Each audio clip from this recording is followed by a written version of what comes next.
kalau kita ada 100 orang yang belajar tentang ilmu kewangan ini, saya boleh cakap 10 orang sahaja yang berjaya. Lagi 90 orang tak berjaya pun. Sebab apa? Sebab mereka hanya belajar. Mereka hanya dapat qualification. Mereka hanya dapat certification. Tetapi mereka tak amalkan ilmu yang mereka pelajari. Begitu juga dengan doktor. Begitu juga dengan jurutera. Begitu juga dengan accountant. Alright? So, anda sendiri yang pilih.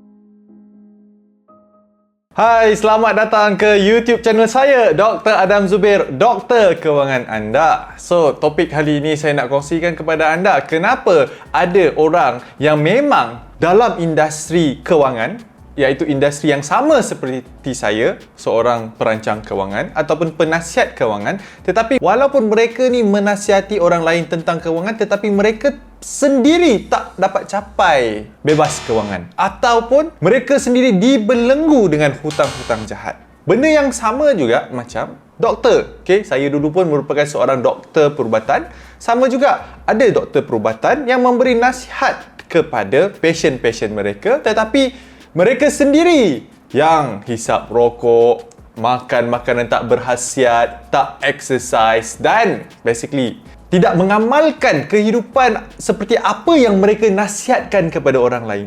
Okay? Jadi macam mana kita nak fahami benda ni? Kenapa ada orang yang memang belajar dalam industri mereka ini, praktis apa yang mereka buat, for example sebagai seorang financial planner ataupun medical doctor, tetapi mereka sendiri tak amalkan apa yang mereka katakan ataupun kongsikan kepada orang lain, nasihatkan kepada orang lain. So berbalik kepada salah satu team meeting saya dengan team Absolreach, di mana salah seorang daripada team member saya kongsikan perbezaan antara financial literacy dan financial efficacy. Okay? Sebelum anda blank ataupun anda tak faham, dengar dulu. Okay? Saya nak permudahkan terma ini supaya anda tahu. Okay? So financial literacy dalam bahasa mudahnya adalah ilmu kewangan. Ilmu kewangan maksudnya anda belajar apa sajalah tentang kewangan, dan benda ni anda boleh aplikasikan kepada semua benda. Contohnya ilmu dalam kesihatan pun sama juga, ilmu dalam perhubungan pun sama juga, ilmu dalam bisnes pun sama juga. Alright, so itu ilmu. Ilmu ini adalah benda yang anda belajar. Okay?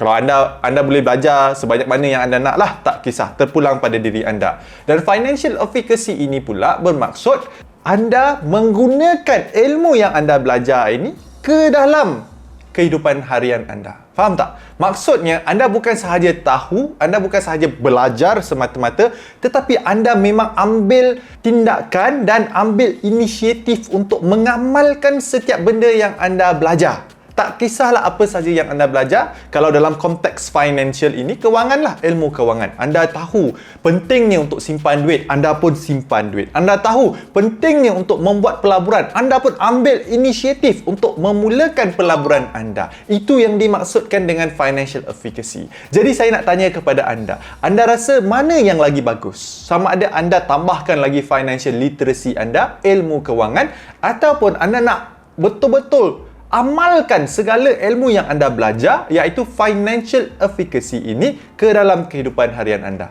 Dan saya yakin rata-rata daripada anda akan pilih financial efficacy. Kenapa? Sebab bila anda belajar sahaja tapi anda tidak mengambil tindakan, anda tak akan dapat apa sahaja outcome yang anda sepatutnya dapat. Sebab itu, kalau kita ada 100 orang yang belajar tentang ilmu kewangan ini, saya boleh cakap 10 orang sahaja yang berjaya. Lagi 90 orang tak berjaya pun. Sebab apa? Sebab mereka hanya belajar. Mereka hanya dapat qualification, mereka hanya dapat certification, tetapi mereka tak amalkan ilmu yang mereka pelajari. Begitu juga dengan doktor, begitu juga dengan jurutera, begitu juga dengan accountant. Alright? So, anda sendiri yang pilih. Bila anda nak belajar apa saja ilmu, apa saja bidang selepas ini, anda kena tanya diri anda, sama ada anda nak amalkan, dan pastikan anda dapat keputusan yang anda sepatutnya dapat. Right? So what do you guys think about this topic? Feel free to comment down below. Dan jika anda nak tahu lagi tips-tips kewangan yang lain, jangan lupa untuk lawati YouTube channel saya, Dr. Adam Zubair. Dekat dalam tu ada macam-macam topik yang saya dah kongsikan kepada anda berkenaan dengan topik pelaburan, simpanan, tips nak kahwin, tips beli kereta, tips beli rumah, macam-macam lagi. Okay? Dan jangan lupa untuk subscribe YouTube channel saya supaya setiap kali saya release video baru, anda akan dapat notifikasi daripada saya. Itu saja daripada saya. Saya akan jumpa anda nanti.